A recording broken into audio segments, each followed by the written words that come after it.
Welcome to today's webinar where we're going to talk about the happy union between search and AI and its impact on local SEO. My name is Jeff. I'm the Director of Marketing at Semify. And so let's get started. And just a few things first. We will be recording this webinar, so I'll send it out in email hopefully by Monday is the plan. And in addition to that, I'll do my best to monitor the chats and the Q&A to answer any questions that might pop up throughout the webinar.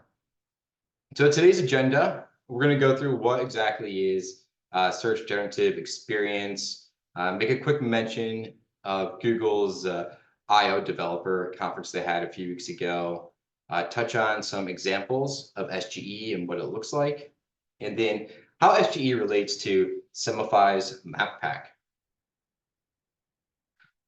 So as I was creating this deck, I was wondering, like, how am I going to explain exactly what Search Generative Experience is?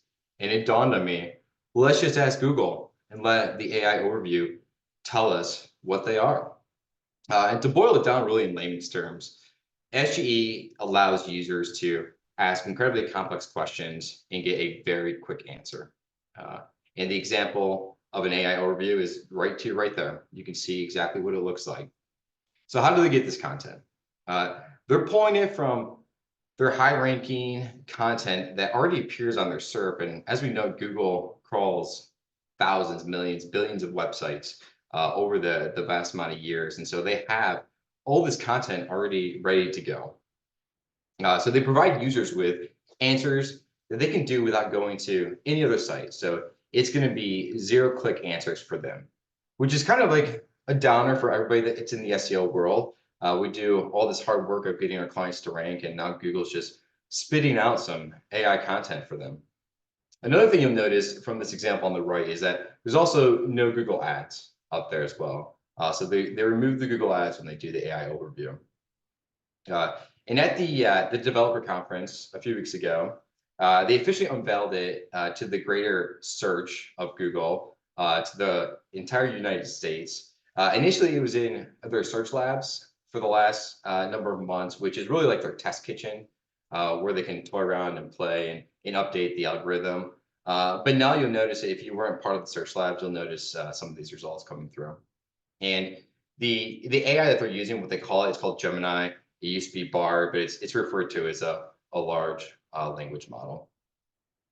So that gives us a little bit of background about what SGE is. It's also referred to as AI overview as well, so they're kind of like synonymous with one another. And then the next logical thing I thought we could talk about was some data that we're seeing from the AI overviews. And this data, the next couple of slides is data from BrightEdge. They put together some graphics just to give you an idea of the experience and use that's happening with the AI overview. The graph, I know it's really tiny, but on the bottom left, that's sometime in February. And so when this was in search labs, in their test kitchen, the majority of the search queries were returning some sort of AI. So about 84% of the time, you would get an AI response.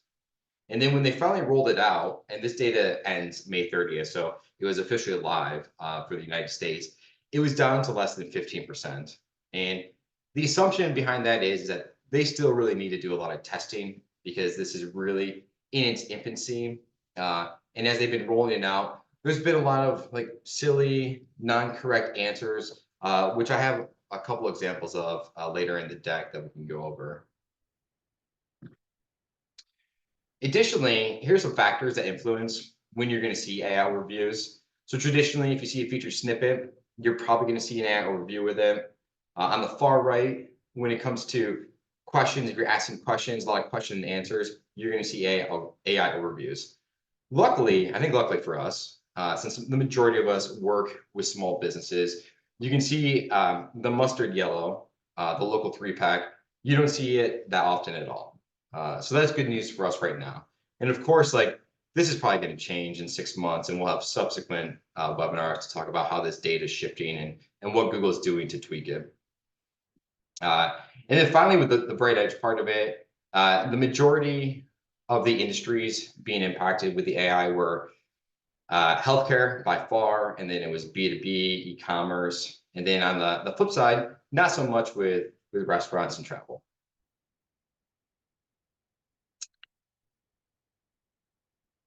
All right, next we'll get into some examples, and these are two examples that I was referring to that are not exactly what Google's looking for to have their AI overview return. So the first one on the left, somebody asked, how many rocks shall I eat? And it gave a legit answer. It's like at least one small rock per day, which luckily my 1-year-old son Declan can't read, or else he would probably follow this. And you wonder, like, how did this happen? Well, Gemini, the large language model, didn't take into consideration content such as satire. So this response actually came from The Onion. And so that's where they got that from. The one on the right, about cheese not sticking to your pizza, it suggested that you use non-toxic glue to the sauce to give it more tackiness. Of course, like, we're not going to do that. At least I hope not. And another reason that you see some of these wrong returns of results, because they're also utilizing forums. And we know people in forums like to just put trolley answers. And so that's where something like this might come from. And again, that's why in the Bright Edge data that I was showing, you saw that like it was 85% when they were testing and it's down to 14% or 15%. And this is because of examples like this, when they're just giving wrong answers. The next example, this actually happened to me this past weekend. My wife lost her Target Red card. And so I went to Google. I was like, oh, okay, how do I replace this? And it gave me a list of what to do to replace my Target Red card. And you can see faded below, it has the reloadable debit card, and that's a Target link. And so that's where it's scraping the data from and giving me this information. And then as I go into the next slide, I just took a screenshot of where that took me. So the AI is pulling information from here to tell me that, like, you need to log into your account, click on the gear, replace the card. But it's able to do that without you actually having to go to the link and just tell you what you're going to have to do.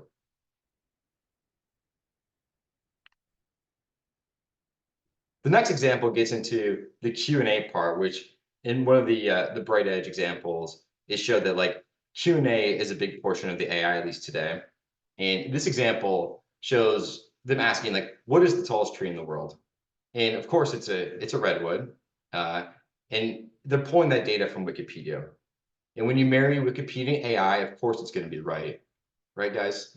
But anyways, they're grabbing this data, like, what is the tallest tree in the world, and they just pull it directly from Wikipedia and are giving this information. And then the next graphic on this slide that I wanted to show is it has the ability to ask a follow-up question. So Google's making an assumption like, hey, they've asked this question about the tallest tree in the world. What are some follow-up questions they might ask? And below the fold, it has, what are the top 3 biggest trees? How tall is the second tallest tree in the world? And so it really gets into the Q&A, a lot of informational AI overviews compared to like the transactional queries that you might have. And then this is the last example I wanted to share today, but these screenshots came directly from Google's I/O developer conference. And the reason this is important to us today is because we work with a lot of small businesses, local businesses, and the example on the left, it's asking, what are 4 yoga and Pilates studios in Boston rated over 4.1 stars? And they're grabbing that data directly from the Google business profile. You see the star rating. You can kind of see below the fold the map as well. So they're grabbing it from there. And then on the right as well, the anniversary-worthy restaurants. Again, they're pulling this data from the Google business profile and utilizing the Google Maps to showcase this data.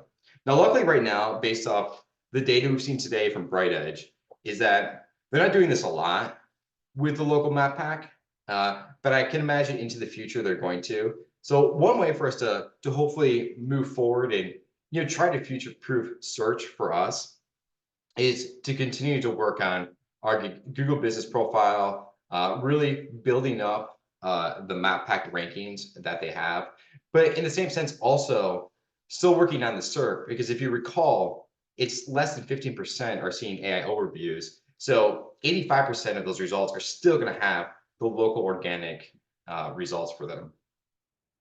So a mixture of working with local SEO, the map packs, also still using Google Ads is a great like holistic approach to do the marketing, while we try to figure out like where Google is going to take us with their AI overviews.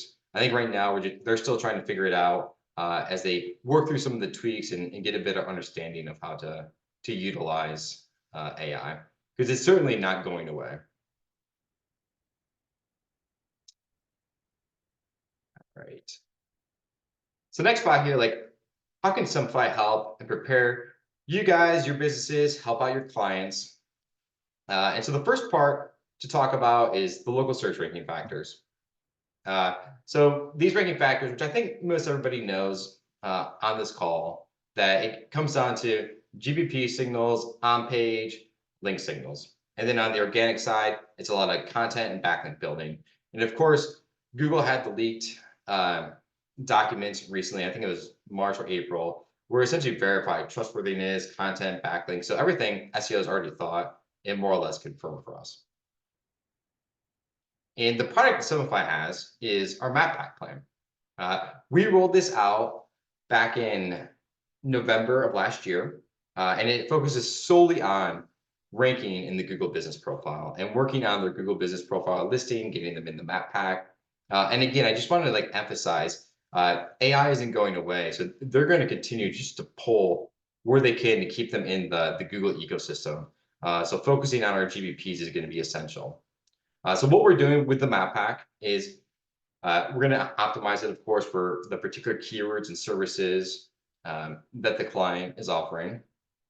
And then we get into doing Google posts for them, building backlinks, review management. So that's a mixture of responding to reviews for them, some FAQ boosts. And really, the FAQ boost is important because of like the Q&A spot that I think AI is going to continue to push us towards more of the question and answering. And with that plan, here are some of the KPIs we look at. We have our GeoGrid heat map to the left that shows where they're ranking for a particular keyword based off their location. And then on the right, this is a screenshot from the Simplify dashboard that shows KPI. So a number of KPIs here would be Google Map views, Google search views, Google impressions, and Google Business Profile clicks. And so this today is how we are, or at least future-proofing AI with our map pack. And then also in addition to that, continue to work on the SERP SEO, like doing them together is going to be key for the future of businesses moving forward. And that is the end of the presentation. Does anyone have any questions for me? You can type them in the chat or the Q&A. Be happy to answer anything. Of course, this is recorded, so I'll be able to share it. You can always reach out to your account managers as well if you have any questions for them.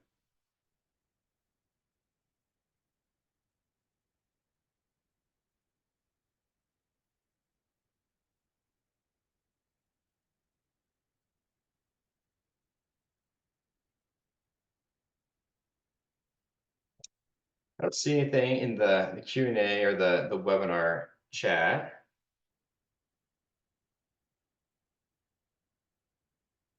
There isn't anything else. Like I mentioned, feel free to reach out to myself, somebody on our team. We'd be happy to talk about what we think is happening with AI, specifically how we can help out the local small businesses with the map packs. I appreciate everybody's time today and have a great rest of your Thursday.